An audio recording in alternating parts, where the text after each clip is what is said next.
Let's improve English. Why should I watch this video? If you're wondering, then let me explain this to you in simple lines why you should watch this video instead of giving a long introduction, probably boring. You should watch this video because you'll learn useful phrases and words in daily life sentences. You'll practice well by trying to translate the sentences that I mention in Hindi. You'll learn how to say certain things in multiple ways. You'll have a great listening practice as you watch the video. और friends, साथ ही मैं आपको बता दूं कि इस video में मैं जितने भी सेंटेंसेस को कवर करूंगा उन सब के नोट्स आपको इंस्टाग्राम पर मिल जाएंगे. इंस्टाग्राम अकाउंट पर जाना, उससे फॉलो प्लीज जरूर करना. इंस्टाग्राम अकाउंट जो मेरा है वो है सुनील गुलिया क्रिएशंस. उसका लिंक आपको इस वीडियो की डिस्क्रिप्शन में भी मिल जाएगा या फिर आप इंस्टाग्राम पर जाकर डायरेक्ट सर्च कर सकते हैं Sunil Gulia creations. So friends, let's get started. मैंने एक दो बार उससे बात की है. I'd like you to try to translate this sentence into English before I tell you how to do it. This way, you'll practice more. You'll practice better. I want you to do the same for every sentence that I mention. Let me tell you now. I've talked to him once or twice. I've talked to him once or twice. Since it's the present perfect tense, क्योंकि ये present perfect tense है, तो हमने लगाया have plus verbs third form. I've talked to him once or twice. मेरी उससे कुछ ही दिन पहले कहा सुनी हुई थी. I had an argument, tiff, quarrel, spat with him a couple of days ago.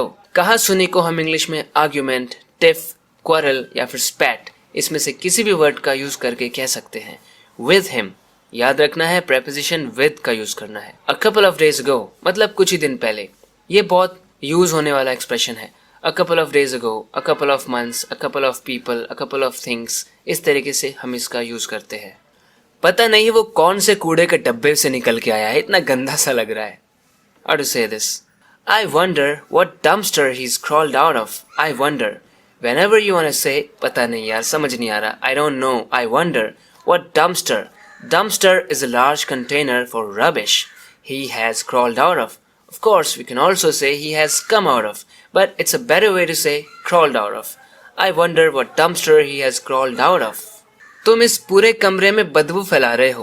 बदबू को तो इंग्लिश में क्या कहते हैं? स्मेल कहते हैं या फिर स्टिंक कहते हैं. कहीं बदबू आ रही है मतलब दैट प्लेस इज स्टिंकिंग. लेकिन बदबू फैलाने को क्या कह सकते हैं? You are stinking up this whole room. You are stinking up और स्टिंकिंग आउट भी हम कह सकते हैं. यू आर स्टिंकिंग आउट और you are stinking up this whole room. Another example, don't stink up my house with your smoking. Don't keep smoking here. Don't stink up my house with your smoking. Now let me introduce you to a very useful phrase that we can use in our daily life. I will wash the clothes and you do the dishes.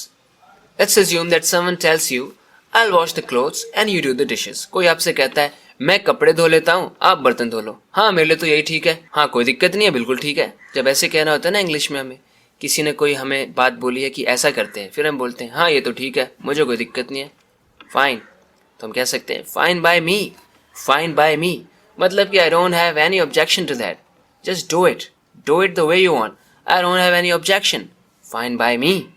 Another situation में B, let's not go to the mall. चलो mall में नहीं जाते हैं. Fine by me. Fine by me. I am cool with it. मैं ये भी कह सकता हूँ I am cool with it. हाँ, मुझे कोई परेशानी नहीं है. वो अभी भी अपने माँ बाप की कमाई खाता है, यानी खुद वो पैसे नहीं कमाता. He doesn't earn money for himself. He still, वो तो मुझे आपको बताना है, अभी भी अपने माँ बाप की कमाई खाता है. He still leeches off his parents or he still lives off his parents. Leech off someone or live off someone. It means to be dependent on someone for money, food, clothes, etc. और खुद ना कमाना. By the way, leech का मतलब होता है जोंक. शायद आपने जोंक के बारे में सुना हो. एक ऐसा कीड़ा होता है जो चिपक जाता है खाल से, तो नमक लगा के उसे हटाते हैं. उसे इंग्लिश में लीच कहते हैं. बट लीच ऑफ ये वर्ब की तरह यूज होता है. If you leech off someone, इसका मतलब आप उसके भरोसे रहते हैं, उसकी कमाई खाते हैं. ही स्टिल लीचेज ऑफ और lives off his parents. Live off का भी वही मतलब है. उसे तो मजाक करने की आदत है, उसका बुरा मत मानना. We often say this when someone, वो तो मुझे आपको बताना है. He is used to joking around. Don't be offended. He is used to joking around. If someone is used to doing it, it means he often does it because he is used to it. It's his habit. He can't stop doing it. He is used to. He is used to joking around. Don't be offended. छोड़ना ये सब, बंद करना ये सब. जब कोई कुछ कर रहा है ऐसा जिससे हम परेशान हो रहे हैं, यार छोड़ ना ये सब, अब बंद करो ना यार, मुझे आराम करने दो, बैठने दो, छोड़ ना यार ये सब, बंद करना ये सब। इसे इंग्लिश में हम कह सकते हैं knock it of. Of course simple words में तो हम ऐसे कहेंगे stop doing it, stop doing it, लेकिन थोड़ा अच्छे से स्टाइल में हम कह सकते हैं knock it of, knock it of. If you tell someone to knock it off, it means you want him to stop doing something that's annoying you. Knock off also means to stop doing what you're doing, to stop working. For example, I knock off at 6 p.m. every day. It means I stop working at 6 p.m. every day. If you knock something off, it also means that you make it fall. For example, there is a cup on the table, don't knock it off. Don't knock it off मतलब उसे गिरा मत देना। Knock off का मतलब किसी चीज को गिरा देना भी होता है, डोंट नॉक इट ऑफ। मैं बहुत शर्मिंदा हूं कि मैंने तुम पर शक किया। कैसे कह सकते हैं? I am very embarrassed that I doubted on you. Embarrassed के साथ आप उसको मॉडिफाई करने के लिए कि मैं बहुत एम्बेरेस्ड हूं, आप कह सकते हैं I am deeply embarrassed, I am highly embarrassed, और I am horribly terribly embarrassed that I doubted on you. Another thing to learn here, अक्सर क्या होता है हम कई बार हिंदी के वर्ड्स को इंग्लिश के वर्ड से लिंक कर देते हैं। उन्हीं में से एक है पर को अगर आप ऐसे सीखेंगे कि पर का मतलब ऑन होता है, जहाँ पर दिखे वहाँ ऑन लग जाए तो गलती हो जाएगी। यहाँ पर भी हो गई। डाउट के साथ इस सेंस में हमें ऑन लगाने की ज़रूरत नहीं है। डाउट समवन, किसी पर शक करना, ऑन की यहाँ पर ज़रूरत नहीं है। हमें कहना चाहिए आई am horribly embarrassed that I doubted you. I am horribly embarrassed that I doubted you. Friends, मुझे पूरी उम्मीद है कि आपको ये वीडियो पसंद आई है।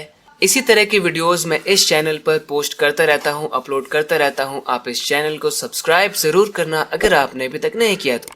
कम ऑन यार, सब्सक्राइब कीजिए ना, उससे मैं थोड़ा और एंकरेज होता हूं कि मैं और अच्छे से वीडियोस बना सकूं। आपकी इंग्लिश इंप्रूव होती रहेगी अगर आपने इस चैनल को सब्सक्राइब किया है। Thank you very much. Friends, मैं आपको फिर से बता दूं कि अगर आप इस पूरी वीडियो के नोट्स देखना चाहते हैं, इन सारे सेंटेंसेस को एक जगह पर देखना चाहते हैं, तो आप इंस्टाग्राम पर जा सकते हैं। मुझे फॉलो प्लीज जरूर करना। फॉलो करके आप वहां से देख सकते हैं, एक ही फोटो को डाउनलोड कर सकते हैं। वहां पर फोटोज है, इन सभी सेंटेंसेस के नोट्स वहां पर मैंने बनाए हुए हैं। इंस्टाग्राम का लिंक आपको इस डिस्क्रिप्शन में मिल जाएगा। नहीं तो मैं आपको बता दूं कि इंस्टाग्राम पर मेरी आईडी है सुनील गुलिया क्रिएशंस। जी हाँ, सुनील गुलिया क्रिएशंस। वहां पर आपको इस पूरी वीडियो के नोट्स मिल जाएंगे।